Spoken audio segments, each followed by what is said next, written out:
Israel is spicing things up in Syria. We're going to talk about all that and take a look at my interview with Pat Robertson on the 700 Club. That's coming up on today's Hot Zone. This is the Hot Zone. Engaging with the news in a whole new way, international war correspondent Chuck Holton brings insight into areas of crisis and lets you help those affected. Hey folks, Chuck Holton here.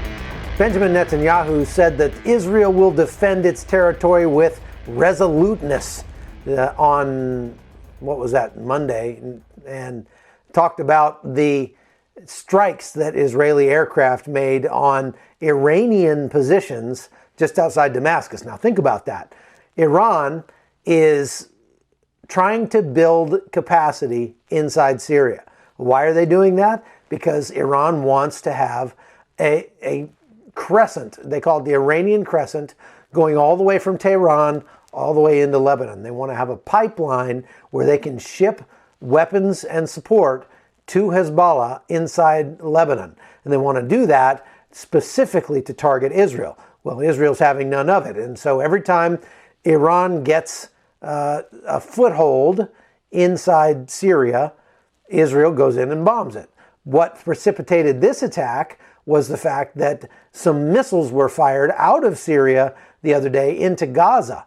And so you fire missiles out of Syria into Gaza, don't be surprised if Israel comes in and bombs the heck out of you. Now, what always gets me is that the response from Iran. They're just like, oh, how could Israel bomb us? That's just so wrong. What, you mean bomb you because you were bombing them first? Now, look, Israel cannot afford to have an Iranian crescent, but that's yet another reason why we need to have U.S. troops in Syria right now, because they are keeping that from happening. They have the ability, just by their very presence, to keep that from happening. But when the U.S. pulls out, it creates a power vacuum, and that power vacuum, there's a lot of players that rush to fill it. Russia, Turkey, and Iran. So none of those people are good ideas to have in Syria right now. And so that's one reason why the American troops need to stay. I talked a lot about that on my recent interview on the 700 Club with Pat Robertson. So let's take a look at that. But first, I want to take a look at what Israel had to say about the strikes that they made into Syria the other day. Check it out. Good morning. What happened yesterday morning when rockets launched from Syrian territory targeted Israeli civilian cities on the north of Israel. These attacks were unprovoked, and it is again a sign of the aggression coming from Syria by Iranian proxies. No one will allow that to happen. No sovereign nation will allow these attacks to go unpunished. That's exactly what we did. We punished those who launched the rockets into our territory. We struck numerous Iranian military sites in Syria. Yeah, I said Iranian. It wasn't a Syrian military, it was Iranian facilities that we attacked. And I want to be very clear about that. We will not tolerate any aggression against Israel. We will attack forcefully anyone who will attack Israel. Okay, so these sites that Israel was blowing up inside Syria, they belong to Iranian Quds Force. That's like their special forces. And so, not surprising that they would do that, and I think they had every justification to do so. But let's learn a little bit more about the situation in Syria by listening to my conversation with Pat Robertson on the 700 Club the other day. Check it out. Turkey and Russia now patrol northern Syria side by side as Turkish President Erdogan moves ahead to annex much more land bordering his country. Local Syrians showing their displeasure, with some pelting a Turkish patrol with rocks near the town of Derek. One protester was run over by a Turkish vehicle and later died. Turks fired what they claimed to be tear gas to disperse the protests. The questionable chemical, however, sent 10 unconscious people to the hospital, a result rarely caused by tear gas. Doctors at this hospital in Tal Tamr have treated more than 700 casualties so far. The Kurds in this area have faced so much injustice from this invasion, and we sometimes feel powerless to stop the bloodshed. So this reconnaissance we're doing of the frontline area here just south of Sarikania shows that this YPG position is surrounded on three sides at the moment by the Free Syrian Army, off to the west, to the north, and to the east. But they're not quite as worried about being attacked from those positions as they are about indirect fire. That's mortars and artillery, because they just had a round land back behind them. They don't know if that's like a reconnaissance by fire or if the enemy's actually bracketing them to try to bomb this target. The other thing we have to worry about is what we can hear overhead right now, and that's the Turkish drones circling, looking for a target.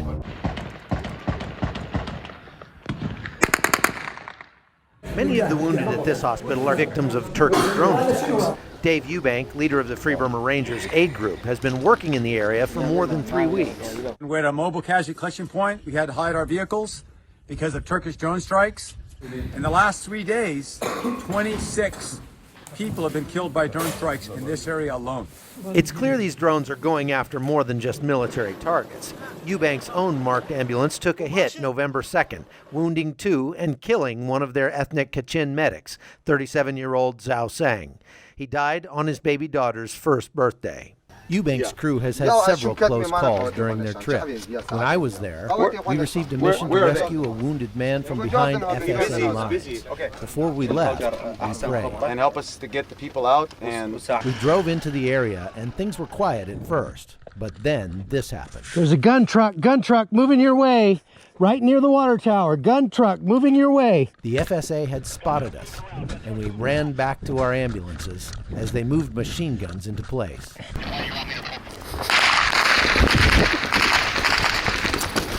get in. On guard! Hey! They're shooting right there at the berm. They're shooting at the berm. Should I get down and help our buddy? Yeah. Go ahead and go. I'm gonna block him. Hey, wait for our buddy. Our buddy. Stop. Come on. Hogar! Come on. Hogar! Let's go! Hogar, come on!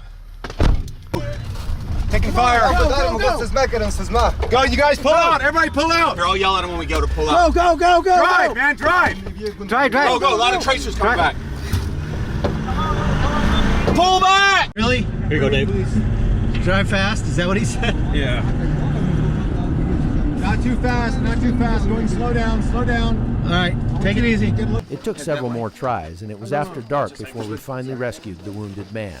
We got him to the hospital, and doctors said he will survive. But Turkey's president is undeterred, vowing to continue the fight against what he calls terrorists, while local aid groups estimate more than 300,000 have fled the area. Meanwhile, medical people on the ground have labeled these civilian drone strikes as war crimes. And so we asked for a stop to the Turkish drones. 5 ambulances have been taken out early. And so this has got to stop. It's evil. All we want is to be able to live in peace like any other nation. We just hope President Trump will remember us, and maybe then he can do something to help our situation. Our CBN News contributor Chuck Holton has joined. Chuck, you were there. Those pictures, they were actually shooting 50 caliber machine guns. You were in what, an ambulance? Yes, we were in. We had 3 armored ambulances in there. Yeah. And the Free Syrian Army and the Turks were shooting at the ambulances daily. Everywhere they went, they got shot at. And well, no, they knew they were ambulances. They were clearly marked. Clearly marked ambulances. That's a war crime. There's no two ways about it. And the Turks have very high technology drones, and they can recognize your face from the sky. Well, but they were shooting at our ambulances. Well, they shot at anything that moved. That's right. Civilians and military alike.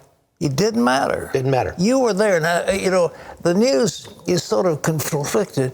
And the president says Erdogan is a good guy. He's a patriot. He's a thug. If you listen to the people who really know Syria, they will tell you that Erdogan is this generation's Adolf Hitler. There's no two ways about it. He supports the Muslim Brotherhood. He supports ISIS. There's incontrovertible proof of that. And the Free Syrian Army is made up of about 35,000 people who escaped Raqqa as they were fighting for ISIS. So the Free Syrian Army, which is supported by the Turks, is ISIS 2.0 with air support. So he supports the Muslim Brotherhood supports ISIS, and the Free Syrian Army is intent on destroying Kurds, Christians, Yazidis, everybody living there. Yeah, they're pushing everybody out of that area, and there has not been 1 hour of actual ceasefire in that 30-kilometer zone where the ceasefire is supposed to be in effect right now. And so we've got 300,000 people that have fled that area, at least. Most of them have gone to a town called Al-Hasaka, which Turkey bombed their water supply. So now Al-Hasaka doesn't have very good water, and they don't have food. Most of their food and medicines and everything came out of Turkey, which they're not getting now. So it's shaping up to be one heck of a really big humanitarian crisis. What should we have done in the early days? The president pulled troops out, and he said, well, we'll leave that zone to the Turks. It was like Munich. I said it was like Munich, like Chamberlain. Yeah, absolutely, without a doubt. The real question is, what do we do with 19 nuclear bombs that are in Turkey right now, and 5,000 U.S. troops?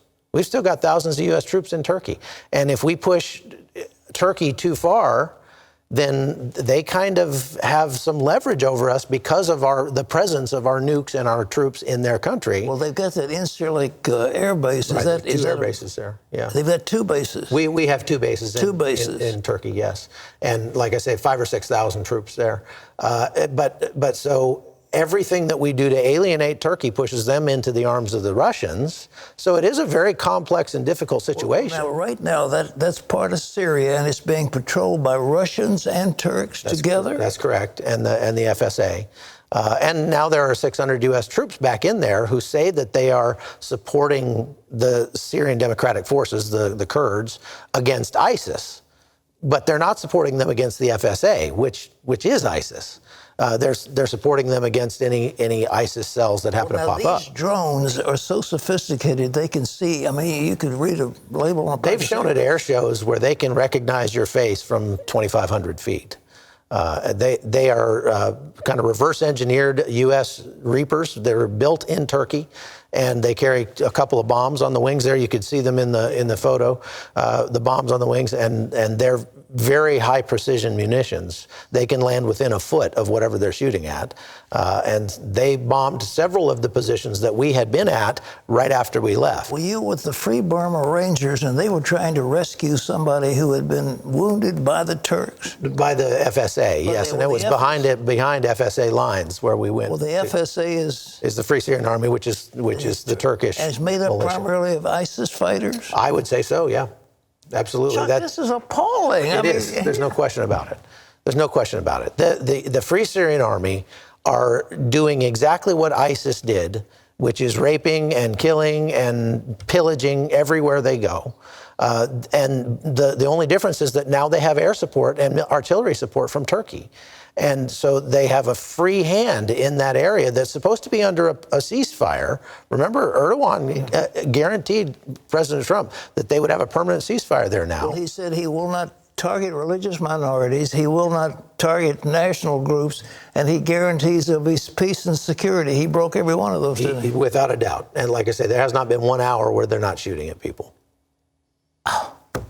What can we do? I mean, I am so appalled at this. It really is appalling, and especially when you see the incredible amount of suffering that didn't have to happen because, look, there's a way for everybody there's enough land out there for everybody to have their peace. Mm-hmm. And there's a way to repatriate the people out of Turkey that are Syrian refugees. Yeah. There's a way to do that, but just tweeting about it and saying we're going to pull everybody out before you even consult with the Pentagon is probably not the best way to do it. Well, we've entertained Erdogan at the White House. Yesterday, he was at the White House. The president was saying he's a good guy, he's a patriot, the people love him.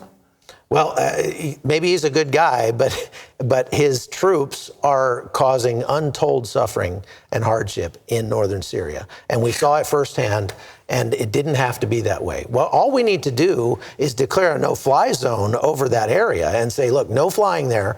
And the Kurds can hold their own as long as they're not getting bombed every day.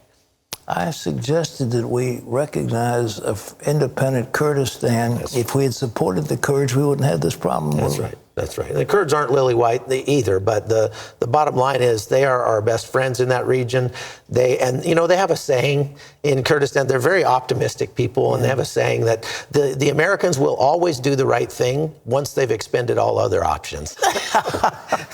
Well, Chuck, well, the Free Burma Rangers, they're still over there. Eubanks and his group. They are, and they're under fire every day. They're still taking wounded people out, going in and helping the civilians. One of the tenets of the Free Burma Rangers is that they will not run if the people can't run. Okay. And so when you think about the depth of that commitment, we saw it when Zhao Sang, their medic, was killed because they were at a casualty collection point and they were helping wounded people, and the Turks bombed them. Without question, these are war crimes. What's being done now? War crimes. Bombing a marked ambulance is a war crime. There's no two ways about that. Chuck, I'll tell you, ladies and gentlemen, our government has made some serious blunders, and this one is one of the most appalling. And Erdogan is a friend of ISIS. He's a thug. He wants to be, what does he want to be? He wants to set up the caliphate? Is that it? Is he? He really does. I really believe, in talking with the experts that we had with us in Syria, and these are guys that have worked in Damascus, that have worked for the CIA, they say that what Erdogan wants is a buffer zone between him and between him and Syria, and that's why he has been supporting ISIS, because he wants to establish that caliphate. And it didn't work trying to establish it up the river, because that was the wrong direction. This now establishes it horizontally between his country and Syria. Well, they got Baghdadi, but really Erdogan is much more dangerous, isn't he? Oh, without a doubt. Without a doubt. And you're talking about the 9th largest military in the world, the 2nd largest in NATO after the United States. So, and again, we have some very important assets in his country. Yeah. And so it is a delicate situation. We've got to figure out, how to extract ourselves from that. And probably, if I was the president, I would close Incirlik and reopen it in Erbil, and make that our base in that area. Well, Erbil's big enough to handle it. Chuck Holton, thank you so much. Ladies and gentlemen, you probably never heard it like this. This is firsthand. We're telling you what's happening. It's time the American people wake up to this slaughter that's taking place under our auspices with the head of Turkey. Chuck Holton. All right, folks. Well, I think we'll probably move on and talk about things other than Syria finally, because I'm getting tired of talking about it. I hope you're enjoying the podcast and the Hot Zone. Looks like we've got some exciting things coming up for the new year, and I hope your holidays are going to go great. We're going to take a couple days off for Thanksgiving next week, and I hope you will too. So I'm Chuck Holton, and this has been the Hot Zone. The Hot Zone is produced by Amy Holton and Livefire Media. Copyright 2019.